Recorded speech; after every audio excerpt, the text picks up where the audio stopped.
Hello all, இன்றைக்கி வந்து நம்ம சேப்பங்கிழங்கு ரோஸ்ட் எப்படி பண்ணுறதுன்னு பார்க்கலாம். நான் வந்து இப்படி தான் பண்ணியிருக்கேன் என்னோடய ஸ்டைலில். நல்லா வெளியே கிறிஸ்பியாக உள்ளே சாஃப்டாக இருக்கும். எப்படி பண்ணுறதுன்னு பார்க்கலாம். ஒரு குக்கரில் சேப்பங்கிழங்கு வந்து ஒரு 3 விசில் வச்சு எடுத்துக்கோங்க, உப்பு போட்டு. நல்லா தோல் நல்லா எடுத்துகிட்டு நல்லா திக் ஸ்லைசஸாக கட் பண்ணி வச்சுக்கோங்க. கட் பண்ணி வச்சுட்டு ஒரு பேனில் கொஞ்சம் எண்ணெய் வந்து கொஞ்சம் தூக்கலாக இருக்கணும். ஒரு 3 ஸ்பூன் ஊற்றிக்கோங்க. 3 டேபிள் ஸ்பூன் ஊற்றிட்டு அதில் நம்ம கட் பண்ணி வச்ச கிழங்கு, அப்புறம் மேலே வந்து உங்களுக்கு எவ்வளோ காரம் வேணுமோ அந்த அளவுக்கு நான் ஒரு 2 ஸ்பூன் மிளகாத்தூள் போட்டிருக்கேன், குழம்பு மிளகாத்தூள், மஞ்சத்தூள், அப்புறம் வந்து உப்பு ஆல்ரெடி நம்ம போட்டிருப்போம் கிழங்கு வேக வைக்கும்போது. அதனால் லைட்டாக பார்த்துட்டு போட்டுக்கோங்க. அப்புறம் கருவேப்பிலை போட்டு நல்லா மிக்ஸ் பண்ணிக்கோங்க.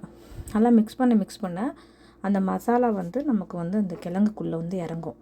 கொஞ்சம் இறங்கினதுக்கப்புறம் நம்ம என்ன பண்ணுறோன்னா, புளி தண்ணி இருக்கு இல்லையா, புளி தண்ணி வந்து லைட்டாக மேலே ஊற்றி விடுங்க. லைட்டாக மேலே ஊற்றிட்டு மறுபடியும் வந்து நல்லா வந்து மிக்ஸ் பண்ணி விடுங்க. அந்த தண்ணி நல்லா வற்றி வந்ததுக்கப்புறம் நம்ம கொஞ்சம் கிறிஸ்ப்னஸ்க்காக நம்ம என்ன பண்ணுறோன்னா, லைட்டாக வந்து அரிசி மாவு ஒரு 1லேருந்து 1.5 ஸ்பூன் சேர்த்துக்கோங்க.